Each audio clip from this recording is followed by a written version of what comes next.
Assalamu alaikum wa rahmatullahi wa barakatuhu. Welcome to the second episode in the missiondawah.com online dawah training course with Abdurraheem Green.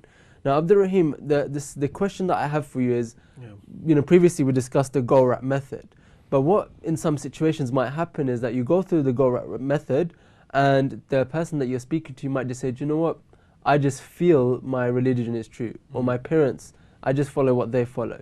So is there any way that we can counter that earlier on, so we don't go into that kind of situation?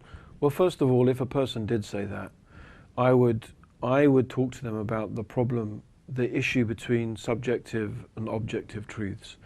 Now, what does that basically mean is there's some things that may seem true to an individual, and they are, to that individual, they're absolutely true. But there's no way to prove that to everybody else. Right. You may feel certain things. No one can deny those feelings. Yeah. I'm in love with such and such person. How do you prove it? You can't. It's a feeling that you have, but it's certainly true to you. But how can you prove that to everybody else? Well, I mean, maybe you could by displaying certain things that we agree a person who loves another would do, those type of things. But I think you get my point. Yes. Whereas an objective truth is something we can all exact, like a scientific truth. Right. The power of scientific truths is that they're objective. Anyone can observe and examine and cross-examine the data. So I'd say the problem with what you're saying, the person who says that I feel it, is that I would say to them, I'm not trying to disrespect your feelings or your convictions, but a Buddhist might say the same thing, or a Hindu might say the same thing, or a Christian, or even an atheist, or even a person who's into snowboarding, or he may say that changed my life. Yeah.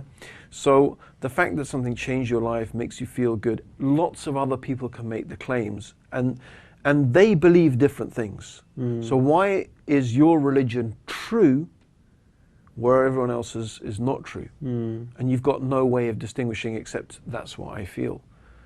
So I think it's really problematic. It's not a useful way of trying to sort out what's the right religion from the wrong religion.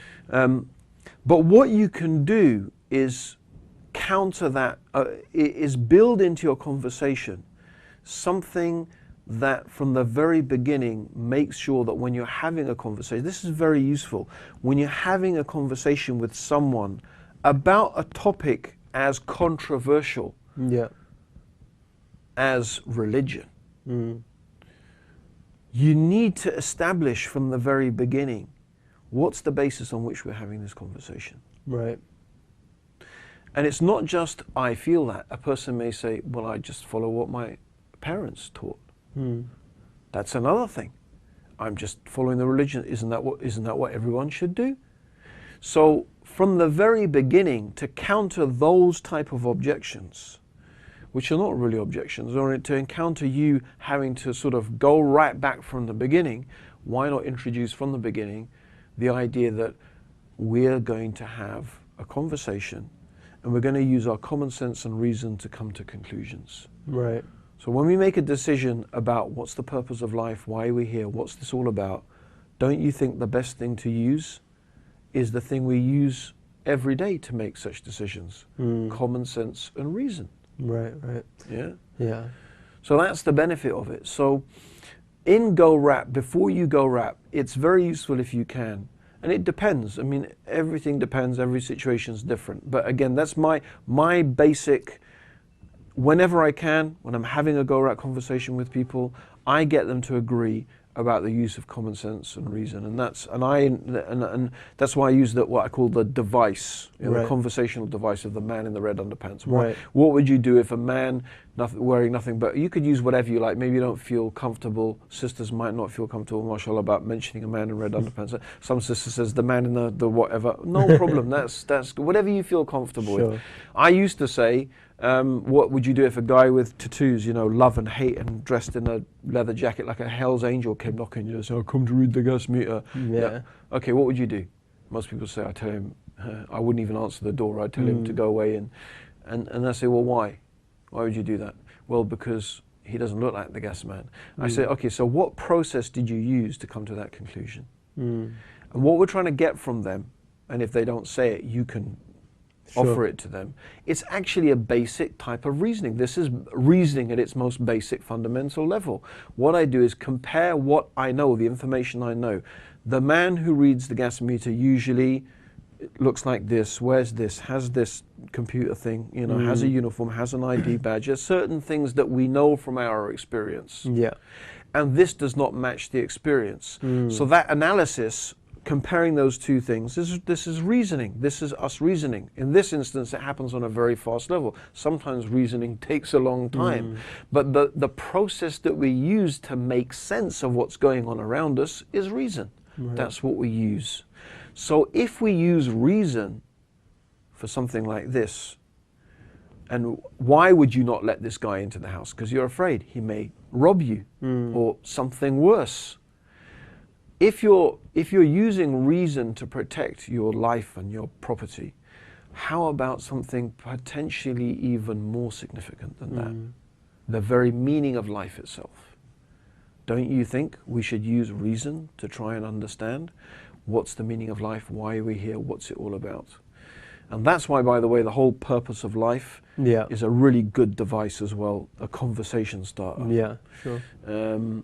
So, do you understand? That's why that's why it's a nice idea it establishes the premise. Now, what is really great is that if later on in the conversation, and this happened to me several times, and including recently, it happened, but alhamdulillah, I learned from my mistake the first time. I spent 40 minutes talking with a Hare Krishna, going through the whole of Go-Rap. He agreed with me. Everything. Yeah, I agree, right until the end. And then he started saying Hare Krishna is the incarnation of God. I said, wait a minute, we agreed that God was this and that. He said, yeah, but some things, you know, you can't explain by reason. And, you know, and then he started saying, do we even know if we're real and what's not? And it's like, what did I just waste my 40 minutes for? If I'd begun right from the beginning, by saying we're going to use reason, right? Then we straight away I'd say to him, yeah, but you agreed from the beginning. Yeah. And alhamdulillah, recently, you know, now I've incorporated that. I had a very memorable conversation I had with a Christian, and the same thing I went through Go-Rap, but this time I started by getting him to agree. The man in the red underpants. Now, the nice thing was, further on the conversation, when we got to this issue of Jesus being the Son of God, and he said, yeah, but you know, you can't understand these things. And I said, do you remember the man in the red underpants? Do you remember what we agreed right from the... And he just went, oh yeah. You see, so the thing was, we'd agreed. So why are you throwing reason out of the window now? You know, you have to give a reason why you're throwing reason out of the window. Right. Yeah. So that's why it is beneficial. And so really Go-Rap's based upon a lot of experience. You know, maybe it doesn't happen. Maybe the person, you know, and I've had conversations where I haven't had to. In 10 minutes, I've gone through the basics, and the person's become Muslim. But you know, generally, if you're going to have that conversation, it's very useful to introduce that. And the reason is so that later on, a person doesn't pull out the joker, because that's what it's like. It's like pulling out the joker. Yeah, it's like, oh. You know, and then you have to sort of go back to the beginning, or you might think, why did I bother with this conversation? So that's the benefit of introducing the importance of why we're going to use reason, why we're going to use common sense. Let's agree. That's what we're going to use to make a decision about these things. Okay. So basically, just from, you know, before you start the conversation or going into the Go-Rap, you just say to them firstly, you know, we're going to agree to use common sense, reason, and experience. Do you agree upon that? That we should use that. I mean, basically, you say, would you agree that the best way to understand? I mean, you should give them some examples. Yeah, show them that, look, this is what we use all the time to make our decisions. Yes, yeah. So why not? Why not use it for this conversation as well? Now, I mean, occasionally that may itself be a different conversation which we don't deal with. Sure. And you may learn that as you get more advanced in dawah. A person may say, no, I don't agree to use it. So what do you say then? That's a whole different topic, yeah? Sure. But I haven't actually met anyone yet who said that. But there will be one. I'm sure there will be one. And, you know, there's ways to deal with that as well. Right. You know? But generally, what can you say? You know, why would you use? And then even if a person, this is what you would respond to them with, even if a person says, no, we don't use reason, they have to give a reason why they don't use reason. And everything has to be explained through reason. Okay, excellent. Jazakallah khair, Abdurraheem. So this has been the second episode in our online Dawah training course series. So inshallah, we'll be seeing you in the next episode where we'll be discussing God's existence. Assalamu alaikum wa rahmatullahi wa barakatuhu.